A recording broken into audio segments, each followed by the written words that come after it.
All right, we're gonna look at Dungeon Delves. I got both versions here, the limited edition cover and the regular edition cover, but inside they're the same.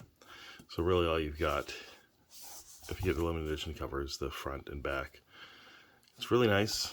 It's different than the other limited edition covers. Some of them have a very particular art style and graphic design style, and then once in a while there's one like Dungeon Delves that has kind of, I guess, some completely different style that doesn't necessarily fit in with the others, but it fits in with, I guess, the theme of Dungeons and Dragons, and specifically dragons. So it's cool.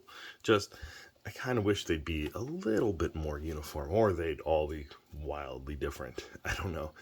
Just the one-offs are a little bit jarring if you put them on the shelf together. Anyway, I don't often look at adventures, right? I've kind of skimmed through a couple of them, but I'm not that into doing a adventure by rote, so I don't know if that's something people are interested in, is going through the adventure and figuring out how good it is based on having not read it at all, but just based on the layout and that kind of stuff. But if you want to know what it's like before you buy it, then maybe this video will help you. Now, it's an anthology adventure thing, so it's even better than a regular adventure module book than the regular ones, I think, because they're smaller adventures, and what I would use them for is to take ideas from them and use them in your own homebrew stuff. Because I'm not that into the, just following this adventure and doing this exact thing. I just like picking up the ideas and using them myself, maybe at another date. And granted, I don't think I've ever actually completed that part. I haven't taken the ideas, but it's something I'll do in the future. That's why I buy these books. And sometimes I do like to read little bits of them. And I like to see how they are put together to see how they structure their adventures, that kind of stuff, right? Anyway, so with the anthology thing, it's an anthology book about different dragon adventures. And there's chapter 1 is Death at Sunset. Chapter 2 is Baker's Doesn't.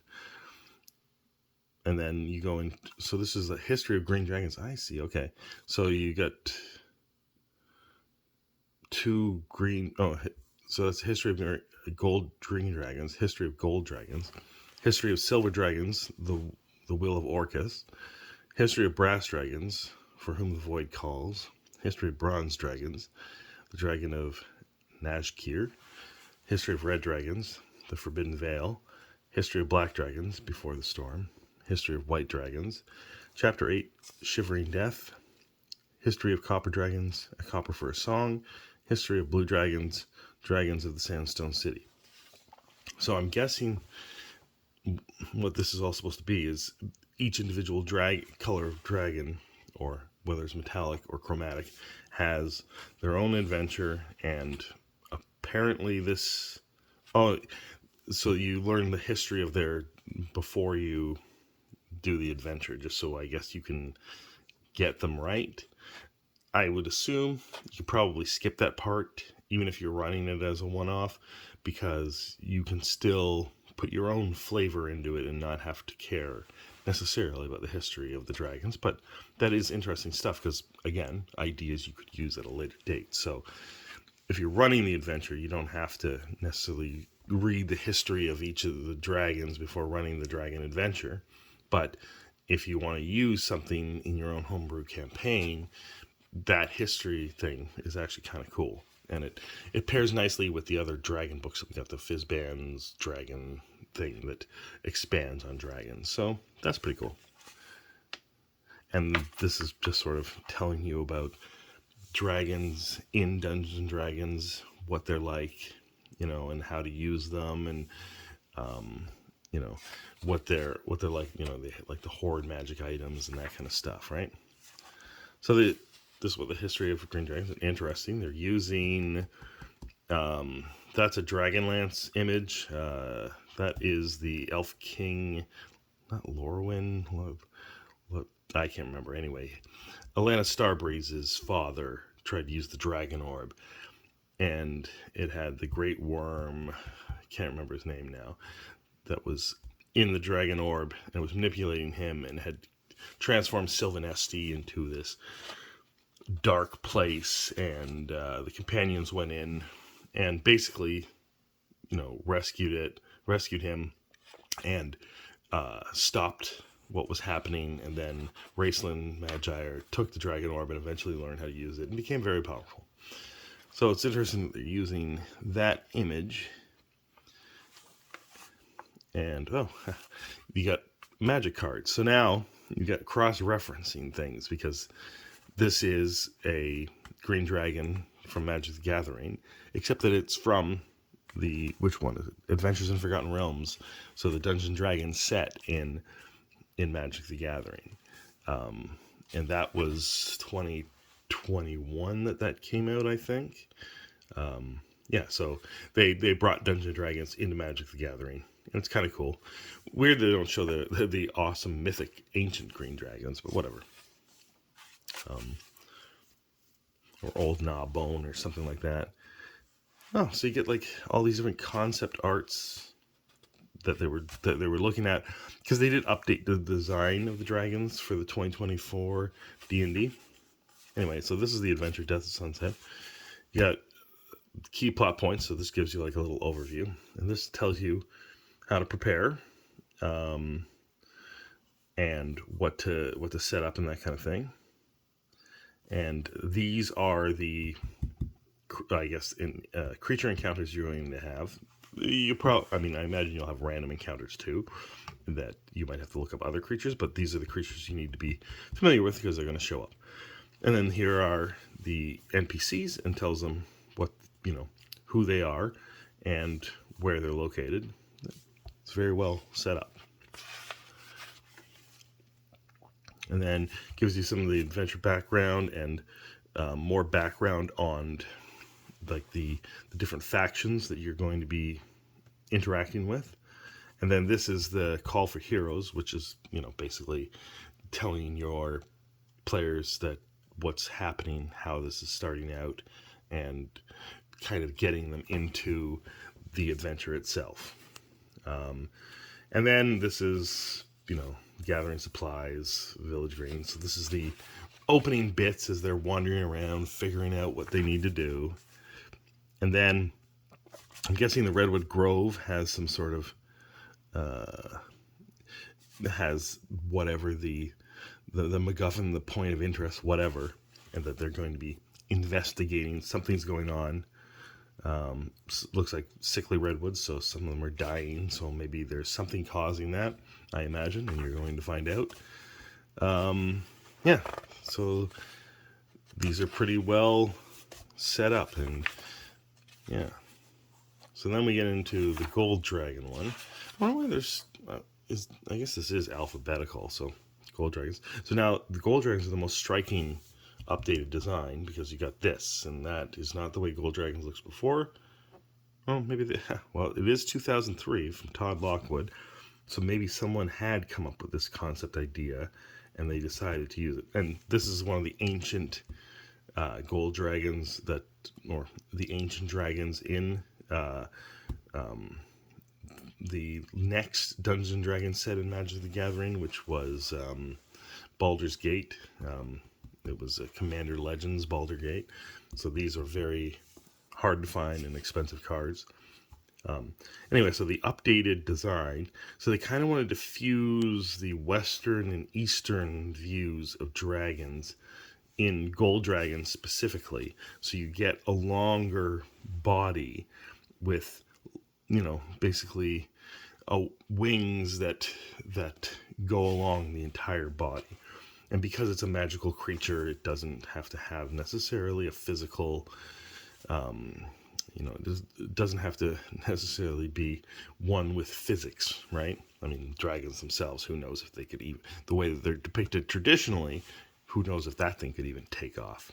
Anyway, this is the new design, and very extremely long body and tail and wing all along it, right? Feathery almost wings. Yeah, so that's the new design. I don't know if I'm that into the new design. I kind of like the old dragons, the way that they're depicted, more align this kind, but this is interesting and creative, and it's fine if that's, some gold dragons look like that, and maybe some gold dragons look like the ones you want. So Baker's doesn't, looks like a more humorous adventure. Already, obviously, using this art. There's gingerbread cookies involved, and somehow maybe the good dragons are more likely to have the humorous ones because you're not necessarily fighting good dragons, but maybe there's issues with the dragons themselves. So yeah, so so they're also animated gingerbread cookies, which is also something Magic the Gathering has done with the set Wilds of Eldraine. You can find Sir Ginger, the meal ender, in that, and that's pretty cool. So history of silver dragons. So these histories, actually, you didn't have to read anything. It's just a lot of art and showing you how they've gone from one design to the next. And yes, this kind of body type for the dragons, I really like this kind.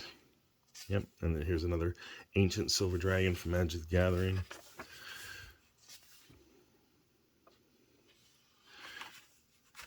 And then the Will of Orcus. So this is, maybe you're working for dragons in the Good Dragon Adventures, and sometimes you're working against them. But these are blue dragons, so they're definitely going to be. I do like this. This is the kind of sketch any of us would have made, and it is cool to to include that in the book to make it look more sketchy, to let people know you're not at this level, but it doesn't matter. Everyone draws maps, and everyone's maps are valid, even if these are much nicer looking, right?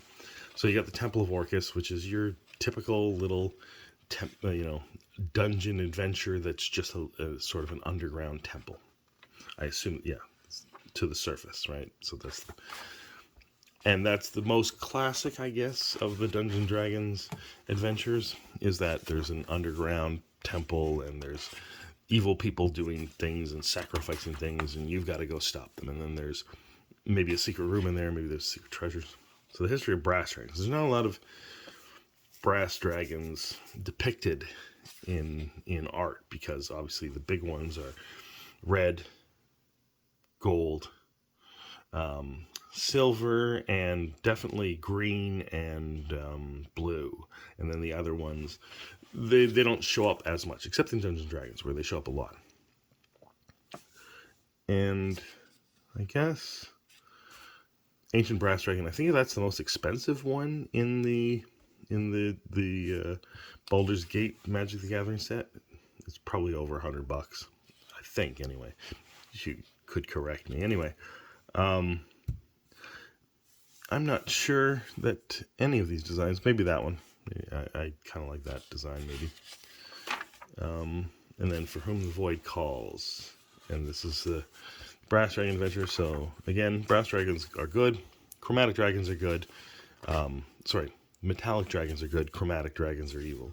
So, the ones that have metal colors are the good guys, and the bad guys are the ones that have just regular chromatic colors. So this is a history of bronze dragons. Ancient bronze dragon, maybe that's the most expensive one. I can't remember bronze. I can't remember which ancient dragon from Baldur's Gate is best. This is depicting. This is Jeff Easley.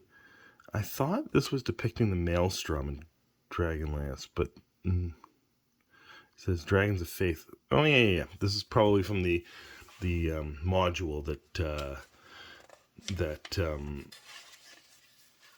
had the dungeon, the Dragonlance books were split up into modules, and the team at TSR played those modules, and then Margaret Weiss and Tracy Hickman wrote the books somewhat based on how the adventures played out.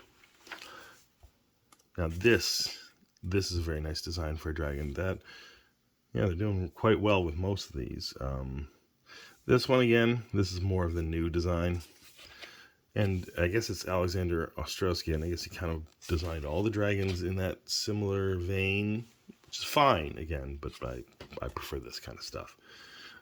Beefier dragons, even though, so there you go, like the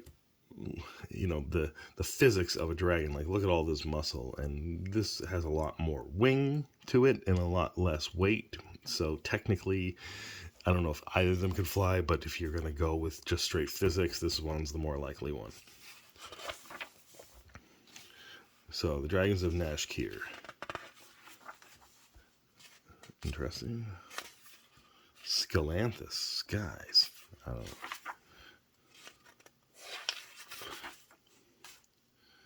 know. Huh. This may be more of an investigation adventure. You're investigating a monastery or something? I don't know. Yeah, you're definitely spending a lot of time in this monastery.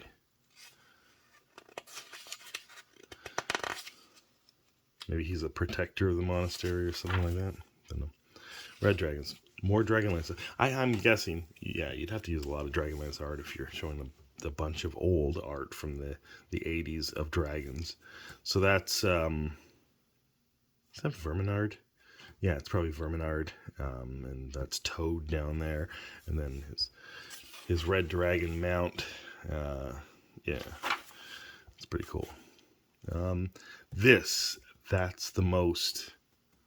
That's how I like the dragons. That's how I grew up with dragons. So, yeah, these are really cool. But red dragons often get the best art because that's the kind of dragon most people are looking to draw, is the red dragon. So the Forbidden Veil. Let's see if there's anything in here. So we've gone through the adventures, but let's look at these headings to get some clues. So there's adventure background, Githyanki Exiles, beginning the adventure, Arborian Springs. So this is probably where the hook starts, and interacting with the townsfolk, and they may reveal certain things that will lead you to the next thing that you need to do, which is the Forbidden Veil. And then you'll probably go investigate something happening on the Forbidden Veil.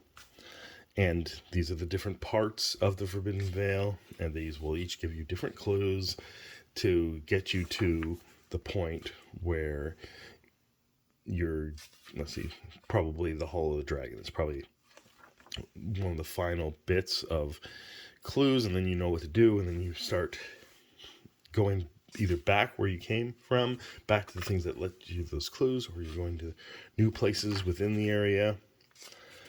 And then you go to Zabazut's lair, and then you have to, fight your way through a lair, and then eventually, basically this becomes a little a dungeon adventure, and that's it. And I guess what happens at the end? So that's the conclusion. High Terrace, ever-flowing spring. So maybe you're trying to get these springs to work again, I imagine. And that's kind of how I look at an overview of the adventures, how I try to figure out what's generally going on before I even bother to read it. If you're glancing through, if you're at a store, basically, if you want to know how to glance through things at a quick pace, because you can't necessarily stand in the store and spend like an hour reading it. That kind of gives you the gist of it, I think. Now we're on Black Dragons. And, yep, another Dragonlance image. This is them at Zaxaroth as the black dragon comes out of the well and attacks them. And then they learn about the blue crystal staff and the power of the gods and that kind of stuff. And then they descend into Zaxaroth. And that's about a third of the way through Chronicles Book 1. And everyone should read Dragonlance, at least Chronicles and Legends. Those are the two trilogies. And those are the ones that are directly written by Margaret Weiss and Tracy Hickman. And they're a really good self-contained story. And they're pretty awesome, so you should check that out. And we got the magic card. And I don't see any strange new designs for black dragons. People do like drawing black dragons as well. I don't know about the horns with the black dragons, but whatever. People seem to like that. And this is Before the Storm. This is its adventure. This kind of seems almost like a World of Warcraft type adventure. It's got like this little village and a respite, I'm guessing. And then, yeah, this is kind of a cool little village adventure. And it does seem like a World of Warcraft type adventure that I've gone on. And then now we're on White Dragons. And they are the dumbest of the dragons, the smallest of the dragons, the weakest of the dragons, but they can be used as spies and that kind of stuff. And yeah, they have their uses, but they're not anyone's favorite dragon, I guess. And Shivering Death. So you're running an Arctic adventure, and you run a white dragon because that's where they hang out. Them and the silver dragons. Silver dragons like cold places as well, but the white dragons definitely are Arctic lovers. Okay, and then we have the history of copper dragons. So this isn't alphabetical. Another Dragonlance image. Huma on a copper dragon. Done. Oh, maybe that's not. Yeah. This fizz band, so maybe it's not Huma on a copper dragon. Maybe it's. It can't be Sturm, because there was no one riding dragons before when Sturm died. I don't know. Maybe it's Lord Gunther? I don't know. But why would you be on a copper dragon instead of a gold dragon? I don't know. I can't remember what that image is exactly. I know it's one of the Tales series, but I can't remember who that is on the dragon. Anyway, the copper dragons are cool. They're very impulsive and childlike in comparison to other dragons. And Copper for a Song. Interesting. Let's see. The ribbon. Lots of little caves and stuff like that. And then blue dragons. So this is the final one. And this is Dragonlance. This is Katara as the Dragon High Lord attacking Sturm on the High Claris Tower, and it leads up to one of the most famous Larry Elmore things of Lorana standing over Sturm's body, and it's pretty awesome. Yeah, and I don't know about this blue dragon, but this one looks kind of cool. That's a little too beefy for me. I remember this image from... Oh, I never read the Trackonomicon, but I could swear I saw this image before that. Maybe it was after. Dragons of Sandstone City, and that basically covers the rest. So this is another dungeony adventure, but out in the desert, maybe. And that's the end of the book, and we get some more images at the back here. Let's see, what's the final page on the book? No, it's just the conclusion. So yeah, that is Dragon Delves. And yeah, I mean, it looks cool. If you want to run a quick adventure, it is useful that you can just jump right in. And in fact, I'm not even sure how much you need to read beforehand. As your players are maybe making their characters, you could read it because they're very short adventures. But you could fill about 4 hours, maybe even 8 hours if you beef it out a little bit. Anyway, let me know what you think. Let me know if you're interested in this book in the comments below.